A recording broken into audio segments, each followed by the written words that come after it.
250 ton से ऊपर का दानव जैसा विमान अंधेरे अटलांटिक के ऊपर अचानक मरा हुआ ग्लाइडर बन जाता है। नीचे हजारों फीट गहरा समुद्र, ऊपर काली रात और चारों तरफ कहीं भी रनवे नहीं। इतिहास में इससे पहले कभी कोई विमान पूरा ईंधन खोकर हवा में नहीं बचा था। पायलटों ने ऐसी सिचुएशन न देखी थी, न उसके लिए कोई ट्रेनिंग, कोई किताब, कोई प्रक्रिया, कुछ भी नहीं। कॉकपिट में सन्नाटा टूटता है। एफओ की आवाज कांपती है, सर, हमारे पास इंजन नहीं और नीचे बस मौत हैगा। कैप्टन हल्के रोते हुए बोले, जब तक हम नीचे नहीं गिर जाते हम लड़ना नहीं छोड़ेंगे। विमान डूबती सांसों की तरह नीचे जा रहा है और पूरी दुनिया की उम्मीद सिर्फ 2 इंसानों के हिम्मत पर टिकी है। आखिर उस फ्लाइट 236 का क्या हुआ? क्या पायलट ने सबकी जान बचा ली या वह खुद भी समंदर की गहराई में डूब गया? सवाल बहुत हैं, जवाब सिर्फ उसी रात के अंदर छिपे हैं। अब चलिए हम आपको उसी प्लेन की सीट पर बैठाकर 2D एनिमेशन के साथ दिखाते हैं कि उस पल वास्तव में क्या हुआ था। 23 अगस्त 2001 की वह रात शांत थी। टोरंटो एयरपोर्ट पर हल्की हवा चल रही थी। टर्मिनल से रनवे की ओर बढ़ता एयर ट्रांसैट फ्लाइट 236 एक सामान्य अंतर्महाद्वीपीय उड़ान जैसा ही लग रहा था। एयरबस A330 दुनिया के सबसे सुरक्षित और आधुनिक विमानों में से एक माना जाता है और उस दिन भी कॉकपिट में सब कुछ परफेक्ट दिख रहा था। फ्यूल भर चुका था, सिस्टम्स ग्रीन, वेदर रेडार साफ और उड़ान का हर पैरामीटर बिल्कुल टेक्स्ट बुक सही। 306 लोग, जिसमें बच्चे, बुजुर्ग, परिवार, बिजनेस ट्रैवलर्स और वेकेशन लौट रहे यात्री शामिल थे, अपनी सीटों पर कंफर्टेबली बैठ चुके थे। कैबिन क्रू मुस्कुरा रहा था, सेफ्टी इंस्ट्रक्शंस दिए जा चुके थे और लोग लॉन्ग हॉल फ्लाइट के मूड में सेटल हो रहे थे। किसी ने सोचा भी नहीं था कि अगले कुछ घंटों में वह सब मिलकर एक ऐसी घटना का हिस्सा बनने वाले हैं जिसे aviation history near impossible survival story कहकर याद करती है। जब क्लॉक ने 12:52 AM बजाया, कैप्टन रॉबर्ट पिके और फर्स्ट ऑफिसर डी जेगर ने थ्रोटल्स आगे बढ़ाए। विशाल विमान ने धीरे धीरे गति पकड़ी, फिर तेज दौड़ता हुआ रनवे से उठकर काले आसमान में खो गया। कॉकपिट रेडियो पर रूटीन कम्युनिकेशन चलता रहा। Toronto departure, north Atlantic control, फिर क्रूज अलाइडेट्यूड की क्लियरेंस। उड़ान के शुरुआती 2 घंटे सबसे शांत थे। अधिकांश यात्री स्लीप मोड में चले गए। खिड़कियों पर अंधेरा फैला हुआ था। नीचे सिर्फ समुद्र था और ऊपर सितारों से भरा आसमान। फ्लाइट अटेंडेंट्स गलियारे से धीरे धीरे गुजरते हुए पानी और चाय दे रहे थे। टेम्परेचर स्टेबल था और कैबिन की लाइट्स डिम कर दी गई थीं ताकि लोग आराम कर सकें। फ्लाइंग कंडीशंस इतने स्मूथ थे कि कई लोगों को अक्सर टर्बुलेंस वाली लॉन्ग फ्लाइट से बेहद अलग एक अनयूजुअल कंफर्ट महसूस हो रहा था। कैप्टन और एफओ दोनों रिलैक्स्ड थे। उन्होंने प्लेन को क्रूज एल्टीट्यूड 31,000 फीट पर स्टेबलाइज कर दिया। फ्लाइट कंप्यूटर ऑटो पायलट पर था और फ्यूल रेंज पर्याप्त दिख रही थी। कॉकपिट में शांत रेडियो आवाजें थीं और ओकेजनल चेक्स। सब कुछ नॉर्मल, डेंजरसली नॉर्मल। लेकिन इसी शांत रात में, इसी परफेक्ट रूटीन के बीच एक खतरा चुपचाप जन्म ले चुका था। एयरक्राफ्ट में फ्यूल सिस्टम कहीं गहराई में एक माइक्रोस्कोपिक क्रैक बन चुका था। इतनी छोटी कि टेक ऑफ इंस्पेक्शन में भी किसी ने नोटिस नहीं किया, पर हवा में हाई प्रेशर फ्यूल लाइंस के अंदर यह क्रैक धीरे धीरे बड़ा होते हुए उन 306 लोगों की जिंदगी पर एक अदृश्य उलटी गिनती शुरू कर चुका था। उड़ान के इनर कैबिन्स में लोग ब्लैंकेट ओढ़कर सो रहे थे, कुछ स्क्रीन पर मूवी देख रहे थे। किसी को नहीं पता था कि एयरक्राफ्ट की बेली में फ्यूल तेजी से कम होना शुरू हो गया है। खिड़कियों के बाहर का शांत समुद्र असल में एक ऐसी दूरी पर था जहां इमरजेंसी लैंडिंग का 0 चांस होता है। नॉर्थ अटलांटिक रूट का सबसे खतरनाक हिस्सा। फ्लाइट लॉग में उस समय सब कुछ रूटीन लिखा गया। Passenger sleeping, cruise normal, weather calm. लेकिन यही शांत लोग अगले 1 घंटे में हिस्ट्री का सबसे बड़ा शॉक बनने वाला था। ये फ्लाइट बाद में एविएशन ट्रेनिंग मैनुअल्स में शामिल की गई, क्योंकि यह एक ऐसा इंजंक्शन था जिसमें बिना किसी इंजन के, बिना पावर के एक विशाल एयरक्राफ्ट ने हवा में ग्लाइड करके जिंदा लैंडिंग की। लेकिन उस कहानी की शुरुआत यहीं 12:52 AM से हुई थी। एक सामान्य उड़ान जो अगले कुछ घंटों में इंसानी हिम्मत और तकदीर की सबसे बड़ी परीक्षा बनने वाली थी। उड़ान को लगभग 4 घंटे हो चुके थे। स्क्रीन पर एक वार्निंग उभरी, फ्यूल इम्बैलेंस। यह वार्निंग बेहद खतरनाक मानी जाती है। इसका मतलब होता है कि एयरक्राफ्ट के दोनों मेन फ्यूल टैंक्स में फ्यूल बराबर नहीं है। पर उस समय कैप्टन और ऑफिसर दोनों ने सोचा कि शायद यह सेंसर ग्लिच होगा, क्योंकि एयरबस में फ्यूल सेंसर्स कभी कभी छोटी एनोमलीज दिखाते रहते हैं। कैप्टन ने काल्म आवाज में कहा, check the transfer pump. Pump check हुआ? ठीक। फ्यूल लाइंस चेक हुई, नॉर्मल दिखाई दिया। Engine performance normal, temperature normal, सब कुछ उतना ही नॉर्मल दिख रहा था जितना कि वार्निंग एब नॉर्मल। लेकिन असलियत कॉकपिट की आंख से नहीं दिख रही थी। एयरक्राफ्ट के लेफ्ट विंग टैंक में हाई प्रेशर फ्यूल लाइन में एक बाल जितना पतला क्रैक बन चुका था। यह क्रैक मॉन्ट्रियल में मेंटेनेंस के दौरान फ्यूल पंप रिप्लेसमेंट के समय किसी मेटल पाइप पर गलत टॉर्क लगने की वजह से पैदा हुआ था, और अब हवा में 30,000 फीट पर वह क्रैक हर मिनट फ्यूल को बाहर फेंक रहा था। विमान जितना आगे बढ़ रहा था, फ्यूल उतनी तेजी से समुद्र की हवा में धुंध बनकर उड़ रहा था। क्रू उस समय सोच रहा था कि फ्यूल शायद विंग्स में अनइवनली मूव हुआ है या सेंसर ने अचानक मिसरीड किया है। कॉकपिट में कोई पैनिक नहीं था, लेकिन एक स्लोली राइजिंग डाउट था। सवाल यह नहीं था कि फ्यूल इंबैलेंस क्यों है, सवाल यह था कि इंबैलेंस बेहद तेज क्यों बढ़ रहा है। कुछ मिनट बाद क्रू ने देखा लेफ्ट टैंक का लेवल एकदम अचानक नीचे गिर रहा था, मानो किसी ने बॉटम से प्लग निकाल दिया हो। ऑपरेशन मैनुअल कहता है कि ऐसे समय पर फ्यूल को दूसरे टैंक में शिफ्ट करके एयरक्राफ्ट को बैलेंस किया जा सकता है, लेकिन यह वही गलती थी जो इस इंसिडेंट को हिस्ट्री में ले गई।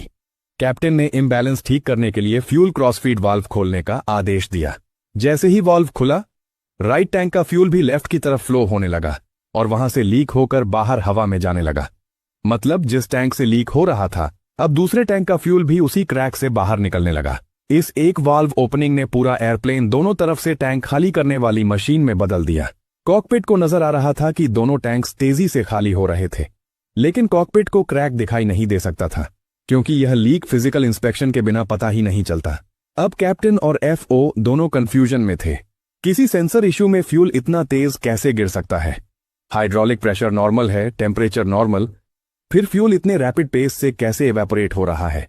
एयरक्राफ्ट ने अभी तक टर्बुलेंस भी नहीं झेली थी, कोई मैकेनिकल वाइब्रेशन भी नहीं थी जो लीक को पैदा करे। लेकिन सच यह था कि लीक टेक ऑफ से पहले से मौजूद था और क्रूजिंग प्रेशर ने क्रैक को वाइडन कर दिया था। कुछ देर बाद सेकंड वार्निंग आई, फ्यूल क्वांटिटी लो। अब कॉकपिट टेंशन में आ गया। यह वार्निंग केवल एक्सट्रीम इमरजेंसी में आती है। कैप्टन पिके ने तुरंत मैनुअल्स खोले, गेजर्स कंपेयर किए और सिचुएशन एनालाइज की। उन्हें अब यह डर था कि अगर फ्यूल की गति ऐसे ही गिरती रही तो एयरक्राफ्ट को जल्द से जल्द उतारना पड़ेगा, लेकिन आसपास हजारों किलोमीटर तक जमीन ही नहीं थी। क्रू ने इमरजेंसी कैलकुलेशन शुरू किया। उन्होंने देखा कि ऑरेंजन्स आइलैंड्स की एलेजेस एयरबेस उनकी क्लोजेस्ट ऑप्शन है, लेकिन एजोर्स दूर था, बहुत दूर, इतनी दूर कि इतनी लो फ्यूल सिचुएशन में पहुंचना ऑलमोस्ट इम्पॉसिबल था। पर उस समय कॉकपिट में किसी के पास कोई और ऑप्शन नहीं था। फ्लाइट का फेट अब इस लीक पर डिपेंड था, और यह लीक हर मिनट एयरक्राफ्ट को मौत के एक कदम और करीब ले जा रहा था। विमान में बैठे 306 लोगों को कोई अंदाजा नहीं था कि उन्हें जो शांत रात दिखाई दे रही है, उसके नीचे उनका विमान चुपचाप अपनी लाइफ सपोर्ट खो रहा है। एयर ट्रांसैट 236 अब इनविजिबल क्लॉक पर चल रहा था। फ्यूल खत्म होने की उलटी गिनती शुरू हो चुकी थी। कॉकपिट की रोशनी हल्की थी और सामने फ्लाइट इंस्ट्रूमेंट्स की स्क्रीन में डिजिट्स अजीब तेजी से बदल रहे थे। कैप्टन पिचे ने पहले सोचा था कि शायद फ्यूल ट्रांसफर की वजह से इम्बैलेंस हो रहा है, लेकिन अचानक लेफ्ट टैंक का इंडिकेटर नीचे गिरते हुए रेड जोन में जा पहुंचा। यह बिल्कुल अप्राकृतिक था।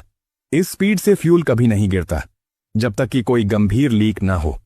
उन्होंने तुरंत दूसरा गेज चेक किया, जो राइट टैंक का था। कुछ ही मिनट पहले बिल्कुल नॉर्मल दिखने वाला यह टैंक भी तेजी से खाली होता हुआ नजर आ रहा था। फ्यूल मॉनिटरिंग सिस्टम की रीडिंग्स एक पागल मशीन की तरह व्यवहार कर रही थीं। कभी अचानक ऊपर जाती, फिर अचानक नीचे। कभी एक टैंक सेफ जोन में दिखाई देता तो अगले पल वार्निंग जोन में। कैप्टन और फर्स्ट ऑफिसर दोनों एक दूसरे को देख रहे थे। इस स्टेज पर सेंसर्स पर भरोसा करना खतरनाक था, लेकिन गेजेस पर भरोसा न करना उससे भी खतरनाक। कॉकपिट में एक अजीब खामोशी फैल गई। सिर्फ इंजन्स का लो हम था और वार्निंग टोन्स की ओकेजनल चाइम। कैप्टन पिशे ने आखिर एक कठोर निर्णय लिया। We divert to Lajes now.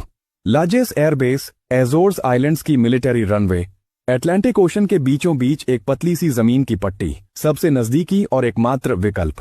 अगर लैंडिंग वहां नहीं हुई तो आगे सिर्फ अंधेरा महासागर और क्रैश ही बाकी था। एफओ ने तुरंत कोऑर्डिनेट्स सेट किए।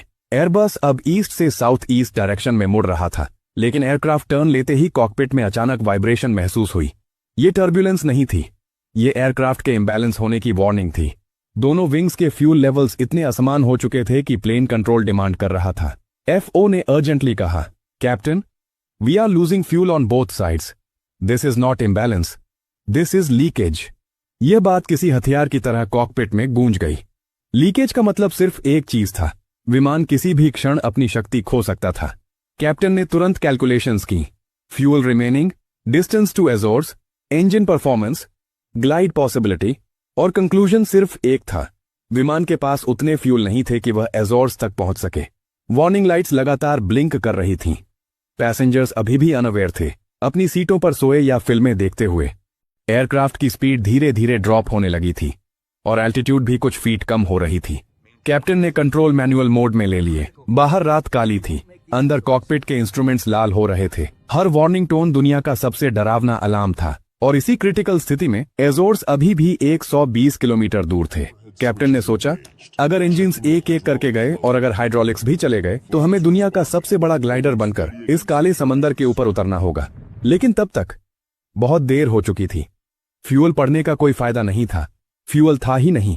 विमान अब ब्लैकआउट की तरफ बढ़ रहा था और क्रू आखिरी कोशिशें कर रहा था कि वह किसी तरह लैंडेबल एल्टीट्यूड तक ग्लाइड कर सके। 28,000 फीट की ऊंचाई पर एयरबस A330 अटलांटिक ओशन के ऊपर एक शांत ठंडी रात में उड़ रहा था। लेकिन कॉकपिट के अंदर कैप्टन पिचे को यह पता था कि एयरक्राफ्ट की हालत फास्ट डिटीरियरेट हो रही है। फ्यूल गोजेस प्रैक्टिकली खाली हो चुके थे और एयरक्राफ्ट के दोनों टैंक्स ड्राई होने की कगार पर थे। और तभी एक शार्प वाइब्रेशन पूरी प्लेन में फैलती है। कुछ सेकंड बाद कॉकपिट की बड़ी स्क्रीन पर रेड मैसेज चमकता है, इंजन 2 फेल। एक गहरी भारी आवाज के साथ एयरक्राफ्ट का दायां इंजन रुक गया। वो शक्तिशाली टरबाइन जो कुछ पलों पहले एयरक्राफ्ट को 900 किलोमीटर प्रति घंटा पर धकेल रही थी, अब डेड वेट बन चुकी थी। इंजन रुकते ही एयरक्राफ्ट के बॉडी में एक तेज झटका लगा। पूरी कैबिन में सीट्स हल्के से कांपी। कई यात्री हड़बड़ाकर उठ बैठे। कुछ को लगा टर्बुलेंस है, कुछ को लगा शायद कोई हल्का टेक्निकल इश्यू है, लेकिन कॉकपिट में पैनिक की जगह एक्सट्रीम फोकस था। कैप्टन ने काल्म स्टेडी वॉइस में अनाउंसमेंट दी, ladies and gentleman, we have lost 1 engine, everything is under control. यह शांत आवाज हाफ ट्रूथ थी। कुछ पैसेंजर्स ने देखा कि कैबिन क्रू अनयूजुअली सीरियस दिख रहा है, लेकिन सभी इंस्ट्रक्शंस मिली हुई थीं, चुपचाप काल्म रहना है। इसी बीच कॉकपिट में दूसरा वार्निंग टोन बजता है। एयरक्राफ्ट थोड़ा झुकता है, FO चिल्लाता है, इंजन 1 प्रेशर लो। अब कैप्टन पीछे जानते थे, यह मोमेंट वो है जिसे हर पायलट प्रे करता है कि कभी एक्सपीरियंस न करना पड़े। अब एयरबस A330 सिर्फ एक विमान नहीं था, यह रात के आसमान में उड़ता हुआ 1-200 टन का बिना इंजन का धातु का टुकड़ा था। पैसेंजर्स अभी भी समझ नहीं पाए थे कि नीचे पूरा महासागर है और ऊपर एयरक्राफ्ट अब सिर्फ हवा पर ग्लाइड कर रहा है। कॉकपिट की आखिरी रोशनी भी फ्लिकर करने लगी। कैप्टन ने इमरजेंसी चेकलिस्ट खोली, लेकिन वह जानता था अब कोई चेकलिस्ट इस एयरक्राफ्ट को बचा नहीं सकती। लेकिन फिर भी उसने कंट्रोल स्टिक को स्टेडी रखा, क्योंकि कुछ मिनट की दूरी पर एजोर्स आइलैंड्स की वह रनवे थी जहां पहुंचना अब दुनिया का सबसे कठिन काम था।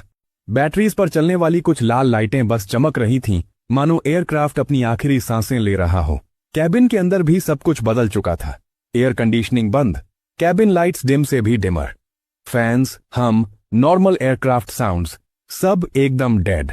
पैसेंजर्स में फुसफुसाहट, कुछ दबी चीखें, कुछ रोते बच्चे, और उधर महासागर की अनंत अंधेरी गहराइयां। कैप्टन पिशे ने कामली कहा, हमारे पास इंजिन्स नहीं हैं, हम ग्लाइड मोड में हैं। एयरबस A330 एक कमर्शियल जेट है, लेकिन अब वह एक विशाल ग्लाइडर था। इंजन आउट ग्लाइड रेशियो लगभग 12:1 था। मतलब हर 12 किलोमीटर आगे बढ़ने पर वह 1 किलोमीटर एल्टीट्यूड खो रहा था। एल्टीट्यूड गिर रही थी, स्पीड गिर रही थी, और रनवे अभी भी बहुत दूर था। एयरक्राफ्ट में अब इलेक्ट्रिकल पावर भी लगभग समाप्त थी। हाइड्रोलिक्स सिर्फ उस रैम एयर टर्बाइन RATs पर चल रहे थे जो एयरक्राफ्ट के नीचे से इमरजेंसी में निकलती है और हवा से थोड़ा पावर जनरेट करती है। लेकिन RAT भी सिर्फ बहुत बेसिक कंट्रोल्स चला सकती थी। No flaps, no spoilers, no thrust, no reverse, no full hydraulics. Airbus अब लिटरली ग्रेविटी के भरोसे था। कैप्टन ने कैलकुलेशन की, हमारे पास लगभग 36 मिनट हैं क्रैश या लैंडिंग तक। ये 36 मिनट दुनिया के सबसे कठिन 36 मिनट थे। बाहर रात पूरी तरह काली थी, नीचे अटलांटिक ओशन का अनंत अंधेरा, जहां क्रैश का मतलब इंस्टेंट डेथ था। प्लेन ग्लाइड कर रहा था, धीरे धीरे, चुपचाप, एक विशाल पक्षी की तरह जिसके पंख कट चुके हों। कैबिन में लोग अब प्रार्थना कर रहे थे, कुछ एक दूसरे का हाथ पकड़ रहे थे, कुछ रो रहे थे, कुछ खामोशी में बस इंतजार कर रहे थे किसी चमत्कार का। और कॉकपिट में कैप्टन पीछे एयरक्राफ्ट को मिलीमीटर प्रिसीजन के साथ ग्लाइड कर रहे थे। उनकी आंखें एयर स्पीड, एल्टीट्यूड और एंगल पर थीं। उनके दिमाग में सिर्फ एक लक्ष्य था, एजोर्स की लाजेस एयरबेस तक किसी भी हालत में पहुंचना, क्योंकि अगर रनवे चूक गए तो नीचे सिर्फ अटलांटिक ओशन था। एयरबस A330 अब कोई एयरप्लेन नहीं था, विमान धीरे धीरे नीचे उतर रहा था। 30,000, 28,000, 25,000, 20,000 फीट। हर फुट की ऊंचाई कम होना जैसे दिल की धड़कन थमती जा रही हो। कप्तान पिशे हर हवा के झोंके, हर कोण और हर मीटर ग्लाइड का हिसाब कर रहे थे। 306 लोगों की जिंदगियां उनके हाथ में थीं। अचानक दूर क्षितिज पर एक फेंट रनवे स्ट्रिप दिखी। लाजेस एयरबेस, चारों तरफ समुद्र। रनवे दिख रहा है, अभी भी दूर है, फर्स्ट ऑफिसर ने कहा। जहां तक ग्लाइड है वहीं तक हमें भरोसा रखना होगा, पिशे ने जवाब दिया। विमान की गति बढ़ी, पंख पूरी तरह संतुलित, ग्लाइड स्लोप सही। हर टर्बुलेंस और हर हवा का झोंका खतरनाक था। रनवे पास आया, पिशे ने आखिरी एडजस्टमेंट्स किए। होल्ड करो, स्टेडी रखो, उन्होंने खुद से कहा। विमान रनवे पर उतरा, कठिन लेकिन नियंत्रित। टायर स्किड हुए, लैंडिंग गियर सुरक्षित रहा। केबिन में पहले खामोशी थी, फिर धीरे धीरे राहत और खुशी की आवाजें। यात्री आंसू बहा रहे थे, कुछ एक दूसरे को गले लगा रहे थे। कप्तान पिशे पीछे झुके, पसीने से तर, लेकिन चेहरे पर हल्की मुस्कान। उन्होंने असंभव को संभव कर दिखाया। 306 लोग सुरक्षित। कुछ यात्रियों को हल्की चोटें आईं, कोई भी नहीं मरा। एयर ट्रांसेट फ्लाइट 236 ने इतिहास रचा। जहां गणित और विज्ञान असंभव कहते हैं, वहां मानव हिम्मत और कौशल ने जीत दिलाई।